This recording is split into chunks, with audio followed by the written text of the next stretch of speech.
Hello everyone, welcome to Vyas IAS. So today is your day 39 of Mission UPSC 2027 और हम लोग कर रहे थे इसमें चैप्टर 4 अंडरस्टैंडिंग लॉज के कुछ क्वेश्चंस। अब तक हमने 8 क्वेश्चंस कर लिए हैं और अब हम इस चैप्टर से 5 एडिशनल क्वेश्चंस और करेंगे। हालांकि ये चैप्टर बहुत छोटा था, जैसा कि मैंने आपको वीडियो में जब ये टारगेट दिया था तब भी बताया था, बट इस चैप्टर से बहुत अच्छे क्वेश्चन, बहुत अच्छी चीज़ें हमें सीखने को मिली है और मिल रही है। ठीक है, इस वजह से ये चैप्टर थोड़ा सा टाइम ले चुका है, बट कोई दिक्कत नहीं है। जैसा कि मैंने आपको पहले भी बताया था कि हमारा टारगेट सिर्फ एनसीईआरटी को कंप्लीट करने का नहीं है। हमारा टारगेट है कि एनसीईआरटी के साथ साथ हम लोग प्रीलिम्स की नॉलेज प्लस मेंस के आंसर लिखने की नॉलेज भी सीख लें और कुछ एडिशनल नॉलेज जो अभी तक हमने नहीं पढ़ी वो भी हम इसके थ्रू थोड़ी बहुत लेते रहें, राइट। जैसे कि हम प्रोलीप सीरीज़ में या क्वेश्चंस के थ्रू करते हैं। एंड आई होप आप लोगों को काफ़ी अच्छे से चीज़ें समझ आ रही होंगी। स्टिल कोई भी सवाल आपके मन में आता है, कोई भी डाउट आपके मन में आता है, तो उसके लिए आपके पास मेरा व्हाट्सएप नंबर है, टेलीग्राम ग्रुप है जिसमें पोल डलते हैं, डेली के टारगेट्स डलते हैं, सब कुछ आपके पास मैंने पहले से भेज रखा है। स्टिल अगर आप नए हैं तो आप इस नंबर पे व्हाट्सएप कर सकते हैं to add you in WhatsApp group, and also if you have any doubt you can contact on this number. ठीक है। वैसे तो ये वीडियो ऑलरेडी रिकॉर्ड कल ही हो गई थी, but due to some technical issue ये वीडियो में थोड़ा एरर आ गया और वो डिलीट हो गई, तो इस वजह से ये वीडियो आज संडे को आ रही है, थोड़ा सा डिले हो गया है। अब हम स्टार्ट करते हैं क्वेश्चंस के साथ। ठीक है, पहला क्वेश्चन अगर हम देखें तो पहला क्वेश्चन हमारे पास है, why do you think that the sedition act of 1870 was arbitrary? In what ways does the sedition act of 1870 contradicts the rule of law? ठीक है, कि क्या आपको लगता है कि जो सेडिशन एक्ट आया 1870 का, जिसको हमने प्रोलीप में कल कवर भी किया था, आई होप आपने वो देख ली होगी वीडियो, क्योंकि ये जो क्वेश्चन है वो उसी से रिलेटेड है। अगर आपने अभी तक सेडिशन एक्ट वाली वीडियो नहीं देखी है तो पहले आप वो वीडियो देखिए, तभी आपको समझ आएगा। ठीक है, सो क्वेश्चन ये कह रहा है कि आपको क्यों लगता है कि जो सेडिशन एक्ट आया है वो आर्बिट्रेरी है? आर्बिट्रेरी मतलब फिक्स नहीं है, कस्टमरी है, अपने हिसाब से चीज़ें चल रही है। आपको ऐसा क्यों लगता है? यार बहुत सारे रीज़न है, हमने पढ़े हैं। सेडिशन एक्ट में भी हमने देखा कि किस तरीके से ब्रिटिशर्स अपने हिसाब से चीज़ें चलाते थे, कास्ट बेसिस पे डिस्क्रिमिनेशन कर रहे हैं, इंडियंस के अलग कर रहे हैं और अपने ब्रिटिशर्स के साथ अलग तरीके की चीज़ें कर रहे हैं, तो कहीं ना कहीं वो चीज़ें फिक्स नहीं है। इट्स लाइक कि कभी भी कुछ भी हो रहा है। ठीक है, so in what ways does the sedition act of 1817 contradicts the rule of law? कि किस तरीके से हम ऐसे बोल दें कि सेडिशन एक्ट जो है वो कहीं ना कहीं रूल ऑफ लॉ को कॉन्ट्राडिक्ट कर रहा है। अब अगर हम बात करें कि रूल ऑफ लॉ क्या है, तो रूल ऑफ लॉ हम ऑलरेडी पहले पढ़ चुके हैं। रूल ऑफ लॉ कि भाई लॉ जो है सबके लिए एक है, लॉ जो है सबके लिए बराबर है, कानून सबके लिए एक है। यही चीज़ हमने पढ़ी थी, हम लिख भी चुके हैं इसका आंसर। तो वही कह रहा है क्वेश्चन कि आपको कैसे लग रहा है कि sedition act rule of law को वायलेट कर रहा है? ये तो हमने पढ़ा था कि रूल ऑफ लॉ ब्रिटिशर्स लेके आए, बट हमने ये भी देखा था कि किस तरीके से ब्रिटिशर्स ने रूल ऑफ लॉ भी बराबर तरीके से नहीं बल्कि डिस्क्रिमिनेटरी तरीके से लगाया है। ठीक है, ये क्वेश्चन में हम यही टैकल करेंगे। So, the Sedition Act of 1870 was considered arbitrary and in contradiction to the rule of law for several reasons. पहला नेचर हम पहला पढ़ेंगे, आर्बिट्रेरी नेचर क्यों है। पहला हम पढ़ेंगे arbitrary nature of the sedition act of 1870 कि क्यों हम कहते हैं कि सेडिशन एक्ट जो है आर्बिट्रेरी है। ठीक है, तो पहला पॉइंट हमारे पास आता है कि क्योंकि डेफिनेशन की अगर हम बात करें, सेडिशन की जो हम डेफिनेशन बात करें उसका एम्बिगिटी दिख रही है। एम्बिगिटी मतलब कहीं ना कहीं वो डेफिनेशन ही ऐसी नहीं है कि हम कहें डेफिनाइट है, या आप ऐसे बोल दीजिए कि एम्बिगियस है नेचर में। ठीक है, मतलब कि कहने को तो हम कह रहे हैं कि सेडिशन का मतलब है कि अगर किसी भी तरीके की हेट्रेड, किसी भी तरीके का कंटेम्प्ट, किसी भी तरीके का डिसअफेक्शन अगर हम गवर्नमेंट को पहुंचा रहे हैं या कॉलोनियल गवर्नमेंट को पहुंचा रहे हैं तो कहीं ना कहीं वो सेडिशन एक्ट के अंदर आ जाएगा and he will be punish for that. But क्या ये चीज़ डिफाइंड है कि हेट्रेड, कैसी हेट्रेड की बात हो रही है, किस तरीके का डिसअफेक्शन? हो सकता है ब्रिटिशर्स ज़बरदस्ती बोल दे कि यार ये इंडियंस हैं, अच्छा इंडियन ने ये चीज़ की तो ये तो हमारे को हेट्रेड ही फैला रहा है, मतलब just because of biasness. So it's like कि कोई वेगनेस है इस डेफिनेशन में, कोई प्रॉपर डिफाइंड नहीं है कि यार this is what is sedition is, कि इस टर्म्स में अगर इस तरीके से हम लोग वायलेट कर रहे हैं तो ही हम बोले, तो ऐसा कुछ डिफाइन नहीं है। आप समझ रहे हैं? So this is the ambiguous definition of sedition. The term sedition was vaguely defined encompassing any speech, कि कोई भी स्पीच, कोई भी एक्शन अगर कोई इंसान कर रहा है जिससे हेट्रेड, कंटेम्प्ट या डिसअफेक्शन हो रहा हो गवर्नमेंट के अगेंस्ट, वो सब सेडिशन के अंदर आएगा। तो ये डिफाइन नहीं है ढंग से। This broad scope allow subjective interpretation giving the colonial government unchecked authority. ये जो सब्जेक्टिव नेचर है कि भाई अपने मन से कभी भी कुछ भी हो रहा है, कभी भी कैसा हो रहा है, सब्जेक्टिव नेचर की वजह से ही हम कह रहे हैं कि कॉलोनियल गवर्नमेंट के पास एक अथॉरिटी थी। ठीक है, सप्रेसिंग डिसेंट, सप्रेसिंग डिसेंट का मतलब यहाँ पे ये हो गया कि जो कॉलोनियल गवर्नमेंट थी, जो ब्रिटिश गवर्नमेंट थी, उन्होंने इस तरीके से ये बनाया है कि कहीं ना कहीं वो इंडिया के इंटरेस्ट को, या वैसे कह लीजिए कहीं ना कहीं इंटरेस्ट को वायलेट कर रहा था, कहीं ना कहीं इंटरेस्ट को सप्रेस करने की कोशिश कर रहा था इंडियंस के। The law was design to silence criticism of the British government. कहीं ना कहीं वो ब्रिटिश के फेवर में थी लॉ की। अगर कोई भी इंसान ब्रिटिश गवर्नमेंट को क्रिटिसाइज़ करने की कोशिश करेगा तो उसके एक्शंस को हम लोग सेडिशन एक्ट में डाल देंगे कि ये हेट्रेड फैला रहे और उसको सप्रेस करने की कोशिश कर रहे थे, रिगार्डलेस ऑफ कि चाहे वो क्रिटिसिज्म पीसफुल हो या वायलेंट हो। इवन लेजिटिमेट ग्रीवियंसेस और calls for reform could be labelled as seditions. ये किसी भी तरीके का रिफॉर्म लाने की कोशिश की, किसी भी तरीके की चीज़ें करने की कोशिश करी जा रही है, उसको सेडिशन में माना जाता था। ठीक है। सेलेक्टिव इन्फोर्समेंट, बहुत ऑफकोर्स सी बात है कि सेडिशन जो लगाया गया था वो कहीं ना कहीं सेलेक्टिव था, मतलब कि ब्रिटिशर्स पे नहीं लग रहा, इंडियंस पे लगाया जा रहा है, इंडियन लीडर्स को टारगेट करा जा रहा है, तो कहीं ना कहीं हम कह सकते हैं कि ये एक सेलेक्टिव बेसिस पे लग रहा था। ऑफकोर्स सी बात है, इट शोज़ कि ये आर्बिट्रेरी है। The act was selectively applied to target Indian leaders, reformers, and nationalists, ensuring the colonial government dominance while ignoring similar behavior from those loyal to the British Crown। कि ये कहीं ना कहीं ये दिखा रहा है कि कितना ब्रिटिशर्स का यहाँ पे डोमिनेंट है, कितने डोमिनेंट है, एंड कहीं ना कहीं अगर वो चीज़ें वो इग्नोर करते थे, अगर कोई ब्रिटिश क्राउन वाले लोग कर रहे हैं, ब्रिटिशर्स की पार्टी के लोग कर रहे हैं, तो वो चीज़ इग्नोर, बट अगर वही इंडियन कर रहे हैं तो कहीं ना कहीं दे जस्ट कंसिडर गए तो सेडिशन हो रहा है। जैसे बाल गंगाधर तिलक और महात्मा गांधी को भी इन्होंने सेडिशन में कई बार अरेस्ट किया है, just because they have return something in their newspapers. ठीक है। एब्सेंस ऑफ प्रोसीजरल सेफगार्ड, कहीं ना कहीं एक जैसे कि एक प्रोसीजरल सेफगार्ड नहीं है, मतलब कि फॉर एग्जांपल बिना ट्रायल के अरेस्ट करते थे। जैसे हमने रॉलेट एक्ट और सेडिशन पढ़ा है अभी, हालांकि हमने रॉलेट एक्ट नहीं देखा है, बट रॉलेट एक्ट और सेडिशन एक्ट दोनों में ये था कि बिना ट्रायल के अरेस्ट किया जा रहा है, कोई एडवोकेट वगैरह को नहीं बुला सकते। कहीं ना कहीं एक लिबर्टी नहीं मिल रही है हमको, फ्रीडम ऑफ स्पीच ही नहीं हमसे छीनी जा रही है कि अगर हमें अरेस्ट भी कर रहे हैं तो एटलीस्ट हमें बताया जाए क्यों कर रहे हैं, और इवन कर रहे हैं तो हमारा एडवोकेट आके वो हैंडल करे, नहीं, कुछ भी नहीं है। सो फेयर ट्रायल को इंश्योर ही नहीं कर रहा है, तो this is absent.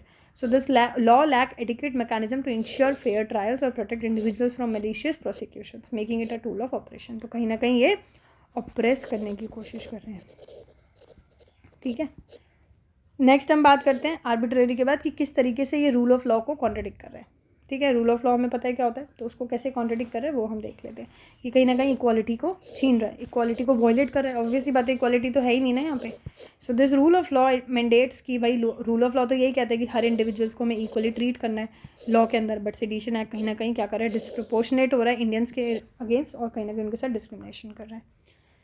Fundamental freedom छीन ली जा रही है। क्यों? क्योंकि सेडिशन में हम बोल ही नहीं सकते, स्पीच एंड एक्सप्रेशन वाली राइट ही नहीं मिल रही है, बट रूल ऑफ लॉ कहता है कि होना चाहिए। So rule of law supports the protection of fundamental right such as freedom of speech and expression, but sedition act criminalize free expression undermining these principle. ठीक है। कंसंट्रेशन ऑफ पावर की अगर हम बात करें तो जैसे कि हमें पता है कि रूल ऑफ लॉ ये कहता है कि चेक्स एंड बैलेंसेज है गवर्नमेंट अथॉरिटी में, मतलब कि एग्जीक्यूटिव हो, लेजिस्लेटिव हो या जुडिशरी, हर किसी के पास पावर है, हर किसी को चेक्स एंड बैलेंस की एग्जीक्यूटिव सही काम कर रहा है नहीं कर रहा है, लेजिस्लेटिव सही काम ही नहीं कर रहा है, ये सब देखी जाती है चीज़ें, और ऐसा ना हो कि कोई एक डोमिनेंट हो रहा हो। बट यहाँ पे क्या हो रहा था, सेडिशन एक्ट में कहीं ना कहीं सारी पावर किसके पास थी, कॉलोनियल गवर्नमेंट के पास थी। ठीक है। सो rule of law requires checks and balances on government authority. The Sedition Act granted sweeping powers to the colonial government without accountability, concentrating power in the hands of a few। कि power जो थी सिर्फ कुछ लोगों के ही हाथ में थी। ठीक है, समझ आ गई बात। Then we have denial of justice. Denial of justice की अगर हम बात करें तो ये कहता है कहीं ना कहीं जस्टिस सेडिशन एक्ट में थी ही नहीं, क्योंकि फ्री ट्रायल नहीं है यहाँ पे। So this rule of law implies access to a free trial and justice, but the arbitrary and oppressive nature of the Sedition Act denied many Indians a fair opportunity to defend themselves। अपने आप को हम defend ही नहीं कर सकते, as the judiciary was often biased in favour of colonial state, क्योंकि जो judiciary थी वो भी कहीं ना कहीं बायस थी किसमें, कॉलोनियल गवर्नमेंट के हिसाब से। ठीक है। सो कंक्लूजन में यही है, the sedition act of 1870 was a legal tool which is crafted to entrench colonial rule by stifling dissent and instilling fear, कि भाई डर बैठा दे लोगों के अंदर। ठीक है। उनको सप्रेस करने की कोशिश की जाए। जो उसका वेग प्रोविजन है, डिस्क्रिमिनेटरी इन्फोर्समेंट और इवन जो सप्रेशन है बेसिक फ्रीडम को, कहीं ना कहीं ये डायरेक्टली वॉयलेट कर रहा है principle of rule of law. So it was an instrument of colonial control.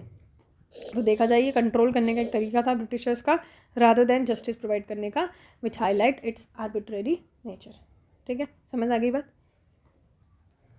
What are the several ways in which Indians played a major role in the evolution of the rule of law during the colonial period?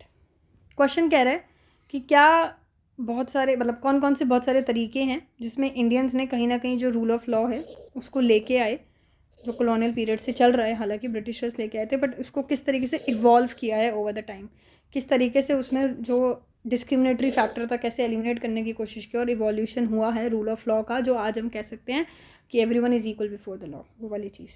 ठीक है, so this evolution of the rule of law during the colonial period in India was significantly influence by the participation and resistance of Indians, कि Indians ने काफ़ी participate किया, resist किया, तो उस वजह से ही ये इवोल्यूशन हुआ है रूल ऑफ लॉ का। Although the British introduced the rule of law in India as part of their administrative framework, ठीक है, ये कह रहा है कि कहीं ना कहीं जो ब्रिटिश ने ये रूल ऑफ लॉ लेके आए हैं वो कहीं ना कहीं उनके फ्रेमवर्क का पार्ट था। ठीक है, बट वो कहीं ना कहीं आर्बिट्ररी था और डिस्क्रिमिनेटरी था। Indians through their struggles, Indians ने जो इतना स्ट्रगल किया, लीगल एक्सपर्टाइज बैठाई एंड रिफॉर्म किया, उसने कहीं ना कहीं रोल प्ले किया कि कहीं ना कहीं हम रूल ऑफ लॉ का कंसेप्ट इंडिया में लेके आए जो कॉलोनियल रूल से चल रहा है। कैसे कैसे किया, तो उन्होंने कोशिश करी इंडियंस ने कि जो डिस्क्रिमिनेटरी लॉज है, ऐसी लॉज जो डिस्क्रिमिनेट कर रही है इंडियंस को ब्रिटिशर्स से, उन लॉज को चैलेंज करने की कोशिश करी। ठीक है, जैसे कि इंडियन लीडर्स जो थे, रिफॉर्मर्स जो थे, एक्टिविस्ट जो थे, consistently oppose the arbitrary and unequal application of laws. उन्होंने कंसिस्टेंटली मतलब हर बार ये कोशिश की कि जो भी लॉज लेके आई जा रही है, जो आर्बिट्ररी नेचर की है, जो अनइक्वल है, जो डिस्क्रिमिनेटरी है, उसको कहीं ना कहीं वो अपोज करने की कोशिश करते थे। जो भी यूरोपियंस को फेवर करती थी ओवर इंडियंस, उन्होंने कोशिश की कि इसको हर बार क्या करे, हर बार उसको अपोज करे। ठीक है, क्योंकि जितनी बार बार करते रहेंगे तो कहीं ना कहीं कभी तो होगा कि इवॉल्व होगी कोई चीज़, तो इस वजह से बार बार अपोज की जाती थी। For instance the Ilbert bill controversy, जैसे कि इल्बर्ट बिल कॉन्ट्रोवर्सी थी 1883 की, जिसमें हाईलाइट किया कि किस तरीके से इंडिया को रजिस्ट कर दिया गया था कि लीगल डिस्क्रिमिनेशन को लेके, क्योंकि इंडिया ने डिमांड की थी अथॉरिटी, इक्वालिटी मांगी थी इंडिया ने जुडिशल अथॉरिटी के केस में, कि इंडियन के जजेस को भी सुपीरियर मानना चाहिए या इंडियन जजेस को भी कंसीडर करना चाहिए ओवर यूरोपियन जजेस, तो कहीं ना कहीं उसको रेजिस्ट कर दिया गया था। तो कहीं ना कहीं ये चीज़ें भी देखने को मिली थी इल्बर्ट बिल कॉन्ट्रोवर्सी जो चली थी 1883 में।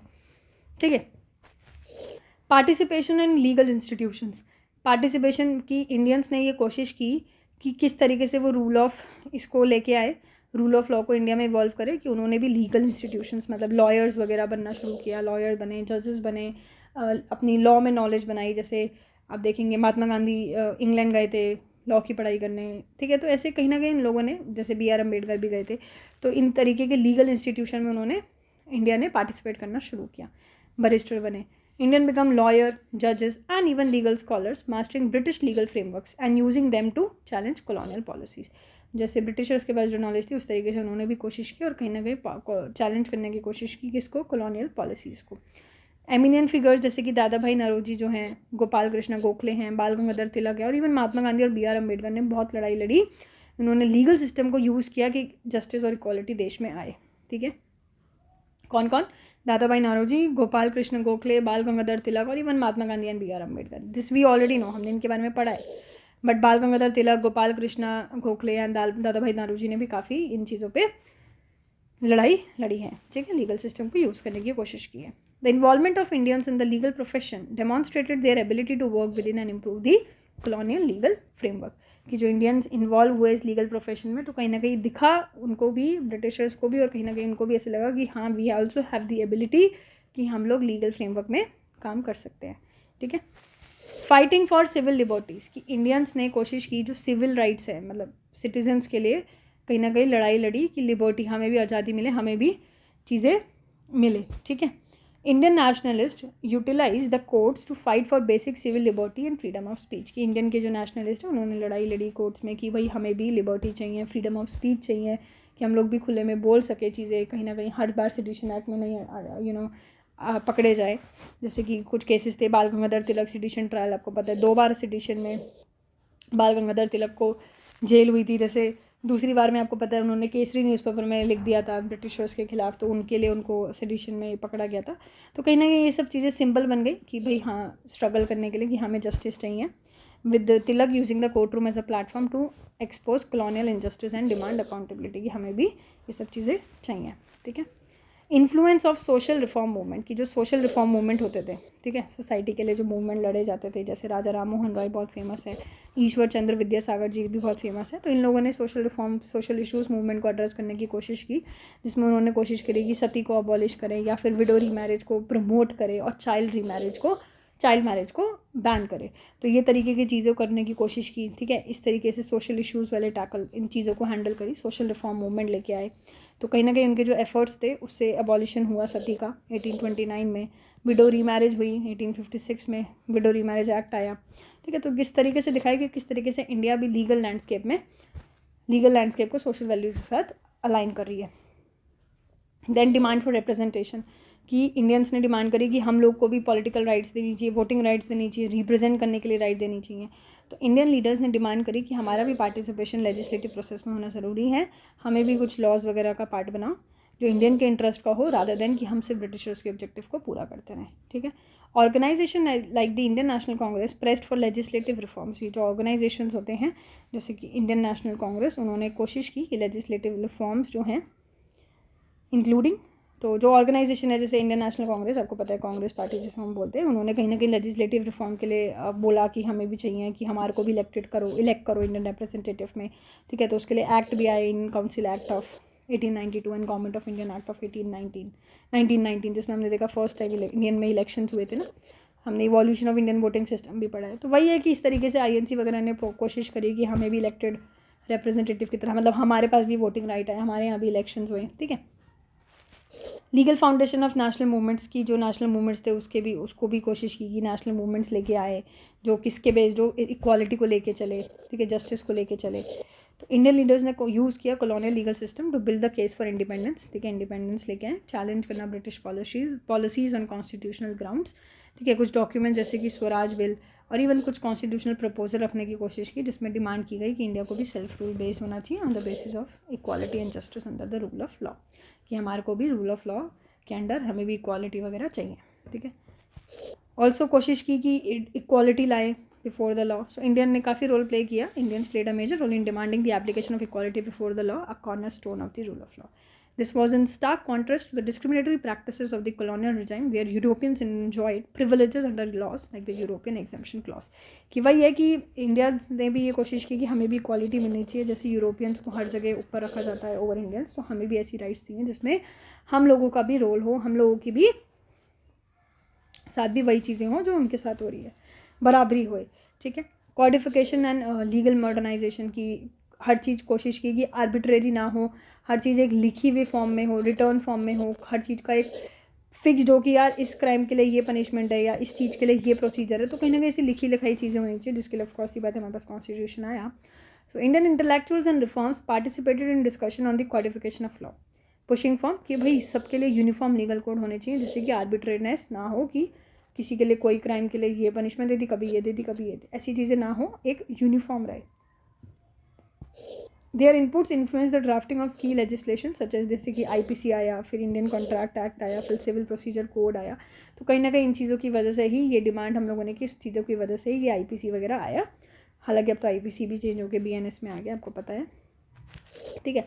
प्रेस एंड पब्लिक ओपिनियन की अगर मैं बात करूँ तो इंडियन न्यूज़पेपर्स जो हैं, जर्नल्स जो हैं, और इवन पब्लिक स्पीचेस की अगर मैं बात करूँ तो उस टाइम पे प्रेस वगैरह भी फेमस हुई। जैसे अब हमने एग्जांपल देखा था महात्मा गांधी जी का, उन्होंने यंग इंडिया में लिखा था, ठीक है, कि इंडियंस को राइट चाहिए, वो सब चाहिए, ब्रिटिशर्स के खिलाफ लिखा। इवन बाल गंगाधर तिलक ने लिखा केसरी न्यूज़पेपर में। तो कहीं ना कहीं प्रेस उस टाइम पे बहुत ज़्यादा चलने लग गया था। लोगों ने ऐसी कोशिश की कि इंडियन न्यूज़पेपर, जर्नल्स और इवन पब्लिक ओपिनियंस कहीं ना कहीं वाइटल रोल प्ले कर रहे थे कि ब्रिटिशर्स को हम कहीं ना कहीं क्रिटिसाइज़ करें और मोबिलाइज करें लोगों के ओपिनियन फॉर लीगल रिफॉर्म। तो leaders like Tilak and Gandhi injustice लिखते थे, अकाउंटेबिलिटी डिमांड करते थे under the rule of law, ठीक है।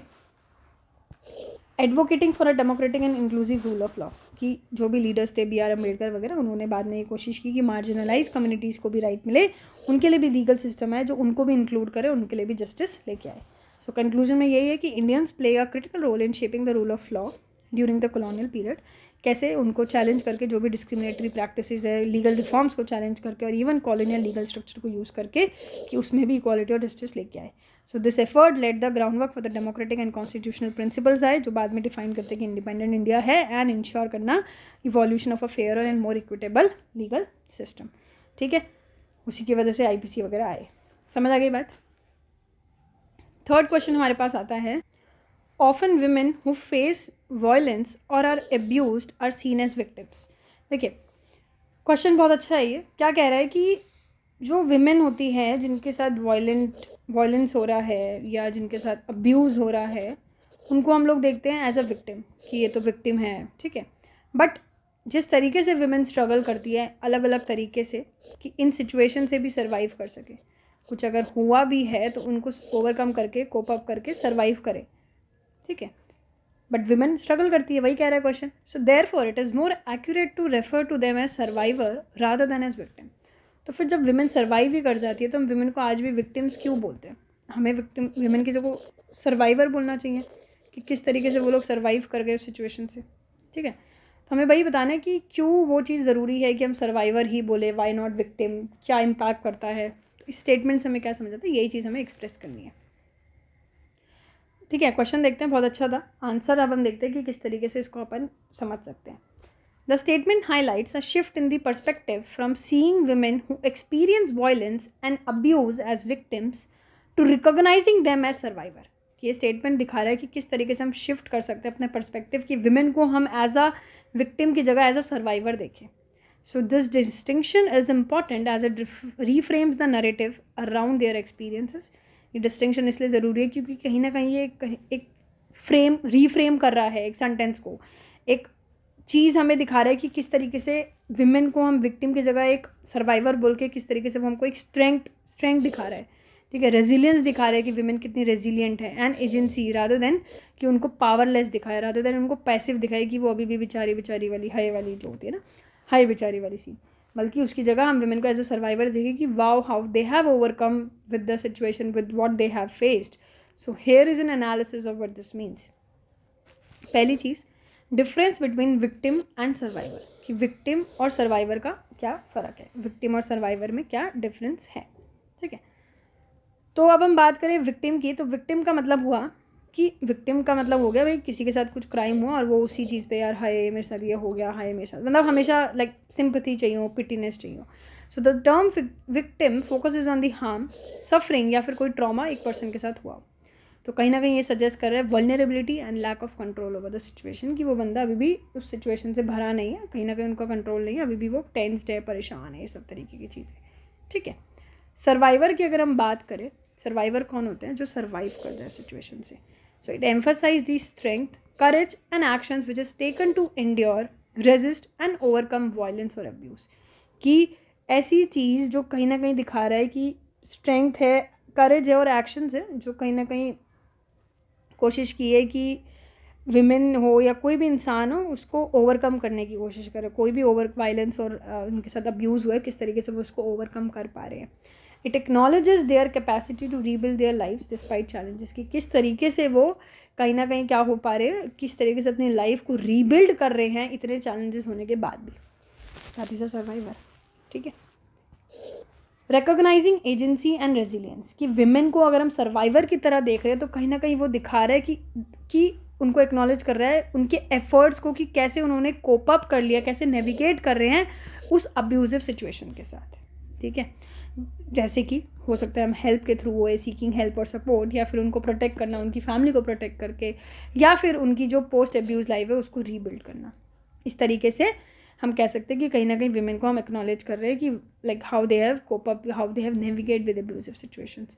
इट मीन्स कि कहीं ना कहीं हम कहाँ की तरफ जा रहे हैं, हेल्पलेस की जगह कहाँ जा रहे हैं, कि किस तरीके से how determined they are. It means moving away from framing them as helpless, instead celebrating their resilience and determination. ठीक है, शिफ्टिंग द नरेटिव.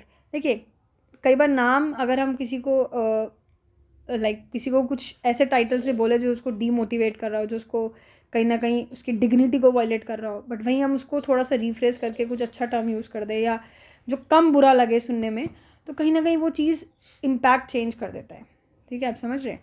तो वही है शिफ्टिंग दी नरेटिव में जो बात करें कि वो हम अगर किसी को विक्टिम से सर्वाइवर की तरफ लेके जा रहे हैं तो कहीं ना कहीं वो एक नरेटिव चेंज करने की कोशिश कर रहा है. So the term victim can inadvertently perpetuate stigma, pity और स्टीरियोटाइप. की जो विक्टिम टर्म है ना कहीं एक स्टिग्मा बना रखा है हम लोगों ने कि विक्टिम मतलब है बेचारी, या वो वाली चीज़ ना कि उन्होंने बहुत बड़ी चीज़ें फेस करी है तो हम उनके साथ विक्टिम की तरह ही बिहेव करेंगे, एक स्टीरियोटाइप बना देंगे, पिटीनेस दिखाएंगे, दया करने की कोशिश करेंगे. ठीक है, तो कहीं ना कहीं अगर हम उसको कुछ और नाम से बोले, सर्वाइवर बोलेंगे, तो कहीं ना कहीं सोसाइटी भी इंकरेज होगी कि wow what a powerful women, what a powerful person he और she is. So it risk reducing women to their trauma, overshadowing their strength and individuality. But वहीं सर्वाइवर फोकस करता है जर्नी पे, empowering them and encouraging society to view them as individuals with the capacity to heal and thrive. कि किस तरीके से women क्या कर गई है, सर्वाइव करी है, किस तरीके से उन्होंने थ्राइव किया है, किस तरीके से उन्होंने हील किया है. ठीक है, एम्पावरिंग विमेन कि अगर हम टर्म सर्वाइवर यूज़ करते हैं, can be empowering for women. Women के लिए खुद के लिए एम्पावरिंग हो सकता है कि लाइक मेरे को भी सोसाइटी विक्टिम की तरह नहीं बल्कि उस नज़रिए से देख रही है कि like I am a powerful women. ठीक है, तो कहीं ना कहीं उनको खुद भी कॉन्फिडेंस आएगा, उनकी आइडेंटिटी में उनको चेंज दिखने को कोशिश करेगा, उनकी इनर स्ट्रेंथ स्ट्रांग होगी. सोसाइटी अगर उसको विक्टिम की तरह देखेगी तो कहीं ना कहीं फिर वो विमेन में भी कॉन्फिडेंस नहीं आएगा. बट वहीं अगर सोसाइटी भी उनको मोटिवेट करे, wow you are a powerful women, आप सर्वाइव कर पाए, आप you are a good survivor, you are a survivor basically, तो कहीं ना कहीं विमेन के अंदर भी वो चीज़ आती है, करेजियस होती हैं और हो सकता है वो अपनी एक नई आइडेंटिटी बना सके. So using the term survivor can be empowering for women themselves. It can help them reclaim their identity, moving beyond the experience of violence and reorganizing their inner strength. So it encourages women to see themselves as active agents in their recovery, which is crucial for their self-esteem and mental well-being. Then we have broadening support and advocacy. ठीक है, broadening support and advocacy, which says कि जो survivor वाला जो term है कहीं ना कहीं ये किस चीज़ से अलाइन कर रहा है कि भाई सोशल वर्कर से रिलेटेड, साइकोलॉजिस्ट से रिलेटेड और एक्टिविस्ट जो कहीं ना कहीं वुमेन को एम्पावर करने की कोशिश करते हैं. तो अगर हम बात करें कि सपोर्ट मिलना, एडवोकेट अगर हेल्प मिल रही है तो कहीं ना कहीं वो रिकवर जल्दी होते हैं. ठीक है, तो वही चीज़ लिखी है, the term survivor also align with the goal of social workers, psychologist and activist who aim to empower women. कि भाई जब हम बात करते हैं सर्वाइवर तो कहीं ना कहीं सोशल वर्कर या कोई साइकोलॉजिस्ट या किसी ना किसी ने उनको एम्पावर करने की कोशिश की हो वुमेन को. So it shift the focus from just addressing the harm to supporting their recovery and growth. कि भाई ये कहीं ना कहीं फोकस भी शिफ्ट हो रहा है इस तरीके से कि सिर्फ हार्म जो हुआ है वो तो ठीक है बट उसके अलावा वो रिकवर कर रही है, ग्रोथ कर रही है. तो ऐसे लोग चाहिए जो उनको एम्पावर कर सके, जो उनको सपोर्ट दे सके. They are reframing and this reframing encourages a more supportive environment. अगर हम इनको एनकरेज करेंगे, ऐसी चीज़ प्रोवाइड करेंगे तो कहीं ना कहीं उनको सपोर्ट फील होगा. एंड जहाँ पे सर्वाइवर भी खुद को देख रहा होगा एज ए इंडिविजुअल जो कि केपेबल है कि वो अपनी खुद की लाइफ रीबिल्ड करे, ना कि जस्ट ऐसा कि जो लोगों से भागना पड़े. ठीक है, अगर ऐसे लोग हैं जो उनको सपोर्ट कर रहे हैं, उनको हेल्प कर रहे हैं ग्रो करने में, उनको रिकवर करने में, तो कहीं ना कहीं वो विक्टिम भी अपने आप को, वो सर्वाइवर भी अपने आप को ऐसे देखेगा कि मुझे अपनी लाइफ रीबिल्ड करनी है रादर देन लोगों से भागने की जगह. ठीक है, so why this change is important, क्यों ज़रूरी है. Acknowledging women as survivor highlight the systemic nature of violence and abuse. की विक्टिम, अगर विमेन को हम सर्वाइवर देख रहे हैं तो कहीं ना कहीं ये हाईलाइट कर रहा है कि किस तरीके से विमेन एज अ अब्यूज़ के साथ, वायलेंस के साथ कैसे चेंज हुई है. और एक रिस्पॉन्सिबिलिटी वो लाता है सोसाइटी में कि कहीं ना कहीं वो सपोर्ट करे रादर देन सिंपली विमेन को हम विक्टिम बोले. It also challenges cultural attitudes that might justify और नॉर्मलाइज अब्यूज़. ये भी दिखा रहा है कि कैसे कल्चरल एटीट्यूड है जो दिखा रहा है कि जस्टिफाई कर रहा है, नॉर्मलाइज कर रहा है अब्यूज़ को, क्योंकि वो सेलिब्रेट कर रहा है वो वुमेन्स जो कहीं ना कहीं ओवरकम कर पाई है रादर देन कि कोई वो अपना हार्म को लेके बैठी हो. ठीक है, सो कंक्लूजन में हम ये कह सकते हैं, referring to women who experience violence और abuse as survivor rather than victim is a more accurate and empowering perspective. Women को इस तरीके से देखना सर्वाइवर की तरह रादर देन विक्टिम एक बहुत ही एक्यूरेट और एक एम्पावरिंग पर्सपेक्टिव है. ये एम्फसाइज करता है स्ट्रेंथ, रेजिलियंस और एबिलिटी कि किस तरीके से ओवरकम कर पा रही हैं एडवर्सिटी, वाइल ऑल्सो सोसाइटी को इनकरेज करना कि उनको सपोर्ट करें एंड एडवोकेट करें for the systematic changes to prevent such violence. So this shift is terminology is not just linguistic but reflects a deeper change in how we view and respond to issues of violence and abuse against women. कि ये जो shift है terminology में, सिर्फ एक नाम बदलने में, विक्टिम से सर्वाइवर में, सिर्फ लिंग्विस्टिक नहीं है, लिखने के लिए नहीं है, बल्कि ये दिखा रहा है कि किस तरीके से हम लोगों के व्यूज़ चेंज हो रहे हैं and how we are responding to the violence और abuse that women have faced. ठीक है, समझ आ गई बात. So the next question number 4 is, history provides us with several examples of people and communities who have struggled to end unjust laws. Give some examples. कि history में हमने ऐसे बहुत सारे एग्जांपल्स देखे जिसमें हमने देखा है कि किस तरीके से लोग और कम्युनिटीज़ जिन्होंने स्ट्रगल किया है उन्होंने कैसे जो अनजस्ट लॉज है, जो बेमतलब की लॉज बनाई है जिसमें जस्टिस भी नहीं, इक्वालिटी भी नहीं है, उन्होंने किस तरीके से कोशिश की कि ये चीज़ें ख़त्म होए, किस तरीके से ये चीज़ें उन्होंने स्ट्रगल किया है। तो ऐसे हमें एग्जाम्पल देने हैं, ऐसी कौन सी लोग हैं जिन्होंने लड़ा है, ये सब चीज़ें वो हमें इसमें बताना है। ठीक है। So throughout history people and communities have resisted and struggle against unjust laws. लोगों ने कम्युनिटीज़ ने काफ़ी स्ट्रगल किया है कि जो अनजस्ट लॉज हैं उनको ख़त्म करने की कोशिश करें। Challenging systems of operation and inequality, their movements have often pave the way for social justice, inequality and human rights. ये जो मूवमेंट्स लेके आए हैं, इनके जो उन्होंने मूवमेंट्स लड़े हैं जिससे कि सोशल जस्टिस आए, इक्वालिटी आए और ह्यूमन राइट्स आए, वो काफ़ी उन्होंने लाइक कमेंडेबल हम कह सकते हैं, काफ़ी मेहनत करके, काफ़ी स्ट्रगल करके वो चीज़ लाए हैं। कुछ एग्जांपल्स हम देख लेते हैं कौन कौन से लोगों ने ये सब किया है, कौन कौन से मूवमेंट्स हुए हैं। तो पहला हम देख लेते हैं Indian freedom struggle against colonial laws. ठीक है, ब्रिटिशर्स के अगेंस्ट कौन से इंडियन फ्रीडम स्ट्रगल ने लड़ा। जैसे कि सबसे पहला हमारे पास है सॉल्ट सत्याग्रह। सॉल्ट सत्याग्रह जो 1930 में था। ठीक है, हो सकता है आप में से कुछ बच्चों को ऑलरेडी पता हो जिन्होंने हिस्ट्री पहले पढ़ी हो कभी, और कई लोगों के लिए नया हो सकता है सॉल्ट सत्याग्रह, बट कोई दिक्कत की बात नहीं है, हम लोग हिस्ट्री में पढ़ेंगे। बट अभी के लिए हम थोड़ा बेसिक देख लेते हैं। सॉल्ट सत्याग्रह जो कि महात्मा गांधी जी ने लड़ा था। महात्मा गांधी जी ने, क्योंकि ब्रिटिशर्स ने कहीं ना कहीं क्या करा था, जो सॉल्ट आपको पता है एक ऐसी चीज़ है जो हर एक घर में यूज़ होती है, इर्रिस्पेक्टिव ऑफ कि कौन से जेंडर से वो बिलोंग करते हैं, क्या रिलीजन है, क्या कास्ट है। ठीक है, तो सॉल्ट पे ब्रिटिशर्स ने क्या किया, सॉल्ट टैक्स लगा दिया, जिसकी वजह से सॉल्ट एक्सपेंसिव हो रहा था कंज्यूम करना। इवन रिस्ट्रिक्शंस लगा दी इंडियंस के ऊपर कि आप बेच भी नहीं सकते और प्रोड्यूस भी नहीं कर सकते। तो उसको अपोज करने के लिए महात्मा गांधी ने एक सत्याग्रह मूवमेंट स्टार्ट किया, दांडी मार्च, अगर आपने कभी सुना भी हो। ठीक है, जिसमें उन्होंने दांडी में जाके सॉल्ट को यूज़ करा। तो वही तरीके की चीज़ें थी। तो कहीं ना कहीं ये सिंबल ब्रिटिशर्स के अगेंस्ट करने की कोशिश की किसने, इंडियन स्ट्रगल्स वगैरह ने, इंडियन रिफॉर्मर्स ने।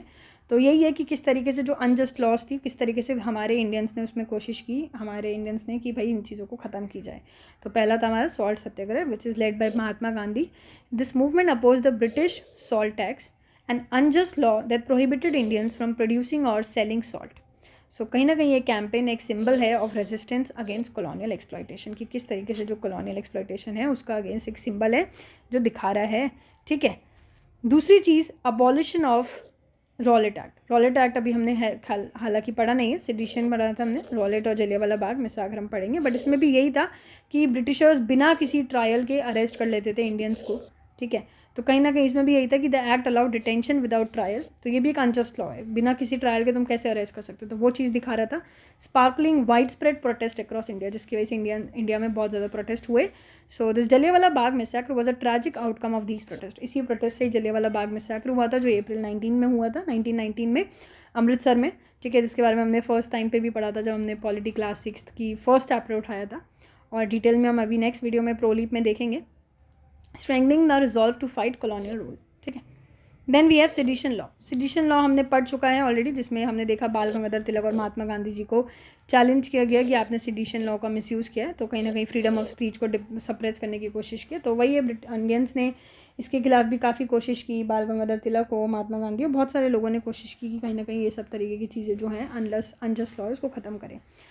ठीक है, abolition of apartheid in south Africa. हमें पता है अपार्थाइड रेशियल सेग्रीगेशन जो होता था, रेशियल डिस्क्रिमिनेशन जो होता था साउथ अफ्रीका में, उसमें नेल्सन मंडेला ने काफ़ी कोशिश की ये सेग्रीगेशन ख़त्म करें, और हालांकि वो सक्सेसफुल भी हुए।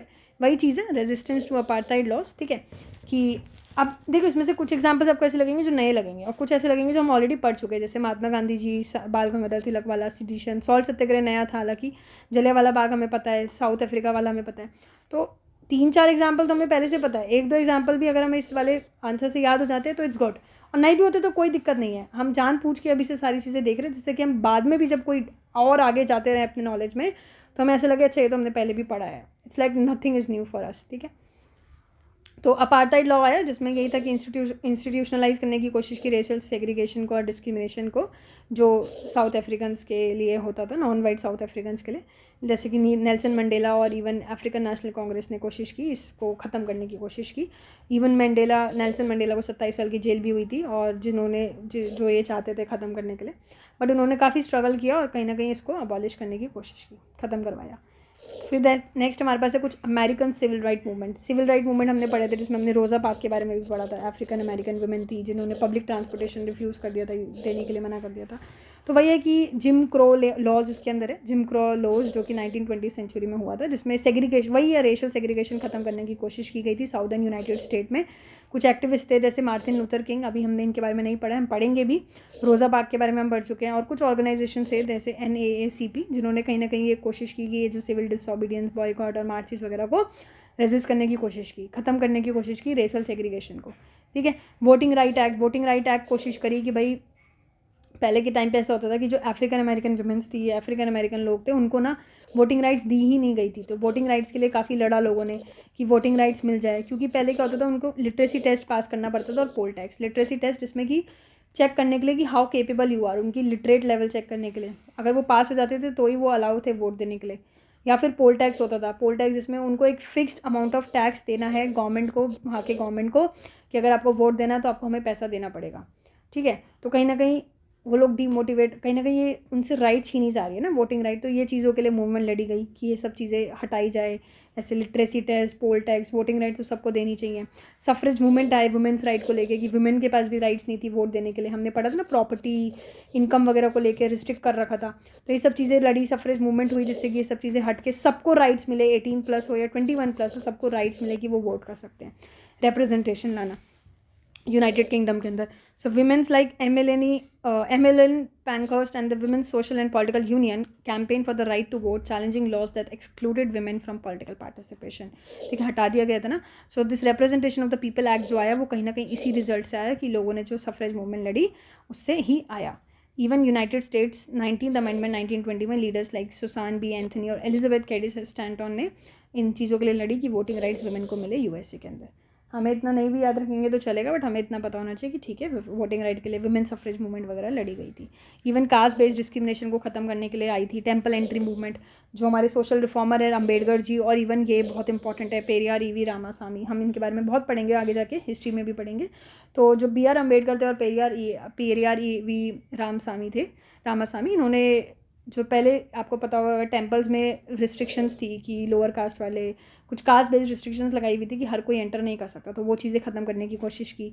अनटचेबिलिटी को ख़त्म करने की कोशिश की, जिसमें हमने पढ़ा भी आर्टिकल 17 हमारा आया है। ठीक है, इंडियन कॉन्स्टिट्यूशन में स्ट्रगल किया जेंडर डिस्क्रिमिनेशन को लेके, जैसे सती सिस्टम को अबॉलिश करने की कोशिश की। उसमें किसने की, राजा राम मोहन रॉय ने काफ़ी कोशिश की कि सती सिस्टम ख़त्म हुए। ठीक है, उसकी वजह से फिर सती फाइनली अबॉलिश हुआ और एक रेगुलेशन एक्ट ऑफ 1829 आया सती को लेके। ठीक है, तो ये तरीके की चीज़ें हुई। इवन मार्शल रेप जो था उसको ख़त्म करने की कोशिश की कि जो आर्मी मैन होते थे, सोल्जर्स होते थे, जो रेप भी कर लेते थे तो नॉर्मल माना जाता था कि ठीक है, इट्स फाइन। बट ये कोशिश की कि अगर ये लोग भी मार्शल रेप अगर कर रहे हैं तो ये भी क्राइम है।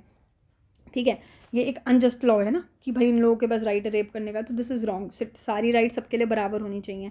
सो activist in many countries have campaign for the recognisation of marital rape as a crime, challenging laws that allowed it under the guise of marital rights. ठीक है, पीजन मूवमेंट्स को लेके चंपारण सत्याग्रह भी हम पढ़ेंगे हिस्ट्री में, बट चंपारण सत्याग्रह में भी ऐसा था कि कहीं ना कहीं इंडियन फार्मर्स को फोर्स किया जाता था कि इंडिगो की कल्टीवेशन करनी है और उनके लिए सब चीज़ें महंगी कर दी गई थी। तो इस चीज़ के लिए गांधी जी ने लड़ाई लड़ी थी चंपारण से कि ये जो 3 काटिया सिस्टम है, जो टैक्सेशन सिस्टम लगाया हुआ है, ठीक है, कि 1/3 ऑफ क्रॉप की प्रोडक्शन जो है आपको देनी पड़ेगी ब्रिटिशर्स को, ये सब तरीके की चीज़ों को ख़त्म करने के लिए चंपारण सत्याग्रह हुआ 1917 में। फिर ती भागा मूवमेंट भी यही है कि 1/3 ऑफ द प्रोड्यूस जो है, ती भागा मतलब लैंड हो गया, ती मतलब 1/3, तो 1/3 ऑफ द लैंड जो बनाया जा रहा है, जो भी आप प्रोड्यूस कर रहे हैं उस पूरे लैंड में से 1/3 जो है ब्रिटिशर्स को देना in the form of tax. तो इन चीज़ों को लेके लड़ाई लड़ी गई थी। ठीक है, so peasants in Bengal fought against the zamindari system, demanding a larger share of the produce and resisting unjust land tenure laws. ठीक है, लेबर राइट को लेके लड़ाई हुई थी, जैसे 8 आवर वर्क डे मूवमेंट की 8 घंटे ही काम करेंगे एक दिन में, ऐसी वाली लॉ लाने की कोशिश की। पहले होता था बहुत 12-12 घंटे 15-15 घंटे काम करना पड़ता था, तो ऐसी लॉ लाई गई कि 8 घंटे ही काम करा जाए लेबर को लेके। So workers in the United States and Europe campaign against exploitative labor laws, leading to reforms like the 8-hour workday and improved working conditions. ठीक है, ट्रेड यूनियन का फॉर्मेशन हुआ कि ट्रेड यूनियन मिलके प्रैक्टिस करे कि कुछ भी अगर अनफेयर हो रहा है तो उसके लिए लड़े, प्रोटेस्ट करे और लीगल प्रोटेक्शन डिमांड करे। इन्वायरमेंटल को लेके काफ़ी मूवमेंट्स लड़े गए, जैसे चिपकू मूवमेंट आपको शायद आपने सुना भी हो 1970 में, जो विमेंस ने पेड़ को काटने के लिए चिपक जाती थी ना पेड़ से, कि हक करके खड़े हो जाना कि पेड़ को हम नहीं काटने देंगे, वो सब कि किस तरीके से हम अपने इन्वायरमेंट को डिग्रेड करने की कोशिश करें, उसको लेके ये मूवमेंट आया। Villages in India led by women resisted deforestation जो हो रहा था by hugging trees, challenging unjust policy that prioritise industrial interest over local communities, कि आप किस तरीके से इंडस्ट्रीज़ के लिए पेड़ को काट रहे हो बट कहीं ना कहीं वो हमारे लैंड को डिग्रेड कर रहा है। तो ये सब मूवमेंट्स हैं इन्वायरमेंट को लेके। स्टैंडिंग रॉक प्रोटेस्ट आया, इवन हमें नहीं भी याद रहे, ये तो बस रिसेंट है इसलिए मैंने लिख दिया, नहीं भी याद रहे तो इट्स फाइन, कि जो स्टैंडिंग रॉक प्रोटेस्ट जो यूएस में हुआ था डकोटा एक्सेस पाइपलाइन को लेके हुआ था कुछ, जिसमें कि कहीं ना कहीं वॉयलेट हो रहा था इन्वायरमेंट की इंटीग्रिटी, सोवेनिटी को हार्म हो रहा था, उसको लेके प्रोटेस्ट हुआ। तो कुछ एग्जांपल्स जो ये दिखा रहे हैं, it illustrate the power of collective action in challenging unjust law, कि किस तरीके से मिल के सब ने कोशिश की है जो अनजस्ट लॉज उसको ख़त्म की जाए, सिस्टम्स को ख़त्म की जाए। And they remind us that justice and equality are often achieve through persistent struggle, कि जस्टिस और इक्वालिटी चाहिए तो सबको परसिस्टेंटली स्ट्रगल करना पड़ेगा एंड रेजिस्ट होना पड़ेगा against the oppressive legal and social structures. ठीक है, समझ आ गई बात। इसी के साथ अब हमारा लास्ट क्वेश्चन है, do you know any unpopular law that people in India और around the world are currently protesting? क्या ऐसी कोई लॉ आपको पता हो जो पॉपुलर नहीं हो पाई, या फिर इंडिया में आज भी वो लोग प्रोटेस्ट कर रहे हैं लोग, या फिर इवन वर्ल्ड में भी? तो ऐसी लॉज हमें बतानी है। देखिए ऐसी बहुत सारी लॉज हैं अराउंड द वर्ल्ड, अगर हम बात करें इंडिया में भी, जिसमें लोग आज भी प्रोटेस्ट कर रहे हैं, आज भी अपोज कर रहे हैं, क्योंकि कहीं ना कहीं वो किसी ना किसी रिलीजन को या किसी ना किसी जेंडर को या किसी ना किसी कास्ट को हो सकता है, उनको ऐसा लग रहा हो कि हमारे लिए तो ये इंजस्टिस है, हमारे लिए तो इंजस्टिस ला रहे हैं, इनिक्विटी ला रहे हैं।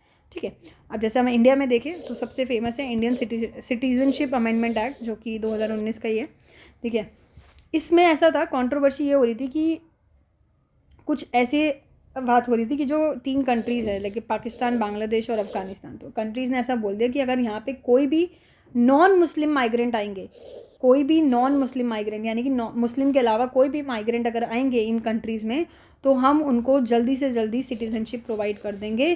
क्योंकि ऐसा हो रहा था कि उनको ऐसा लग रहा था कि कहीं ना कहीं उनके साथ इक्वालिटी नहीं हो रही, कहीं ना कहीं उनके साथ कहीं ना कहीं वायलेंस हो रहा है, इसलिए तो वो हमारी कंट्री में आ रहे हैं और हमसे सिटीजनशिप मांग रहे हैं, तो हम उनको तो फटाफट दे देंगे, बट अगर कोई मुस्लिम होगा तो नहीं देंगे।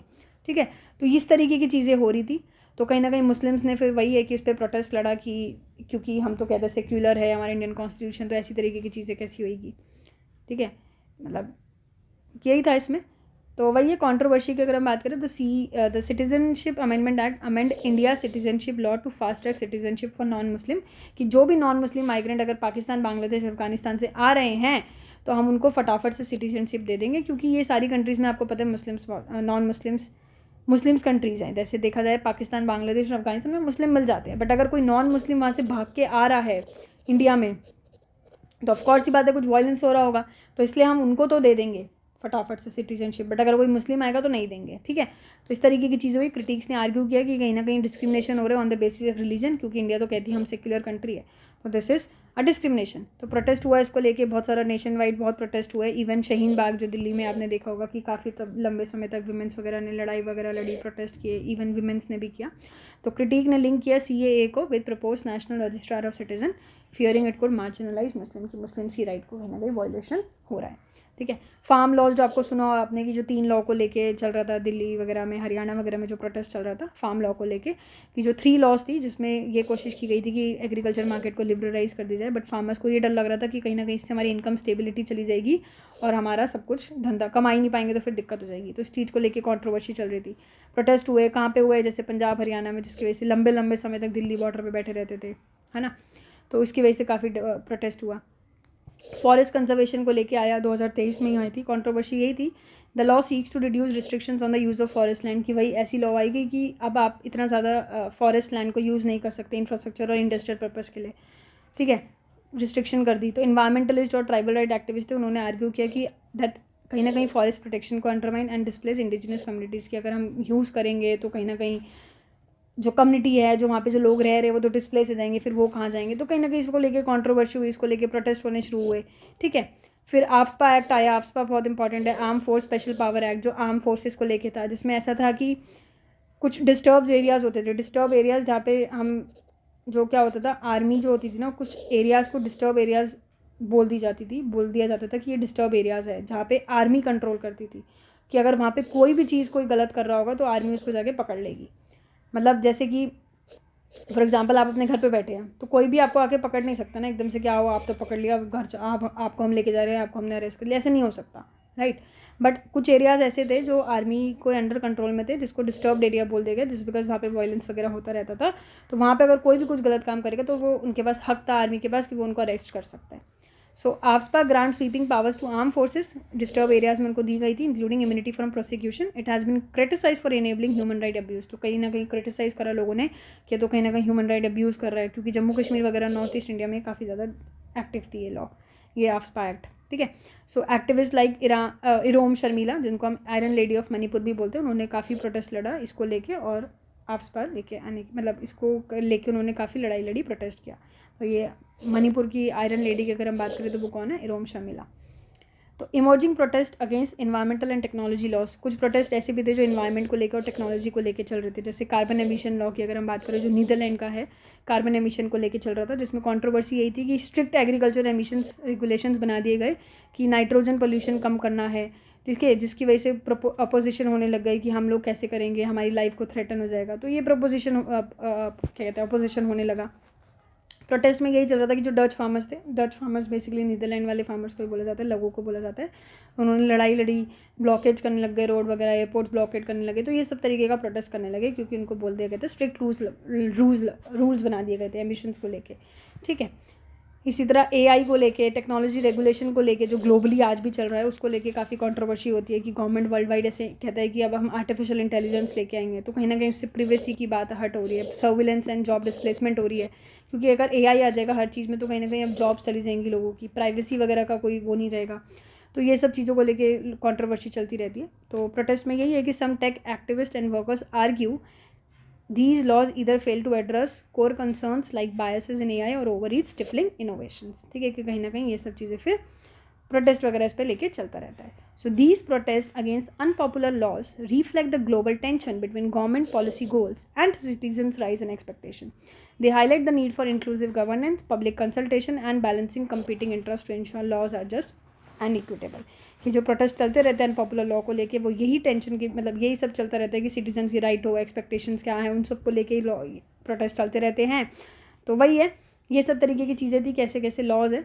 आई होप आपको ये लेक्चर पूरा समझ आ गया होगा। कोई भी डाउट कभी भी मन में आता है तो आप मेरे नंबर पर व्हाट्सएप कर सकते हैं, ठीक है। और जो हमारा रॉलेट एक्ट और जलियांवाला बाग मैसाकर वो भी हम अभी नेक्स्ट वीडियो में प्रोलीप में मिलते हैं, ठीक है। So see you till then, take care and revise your notes properly.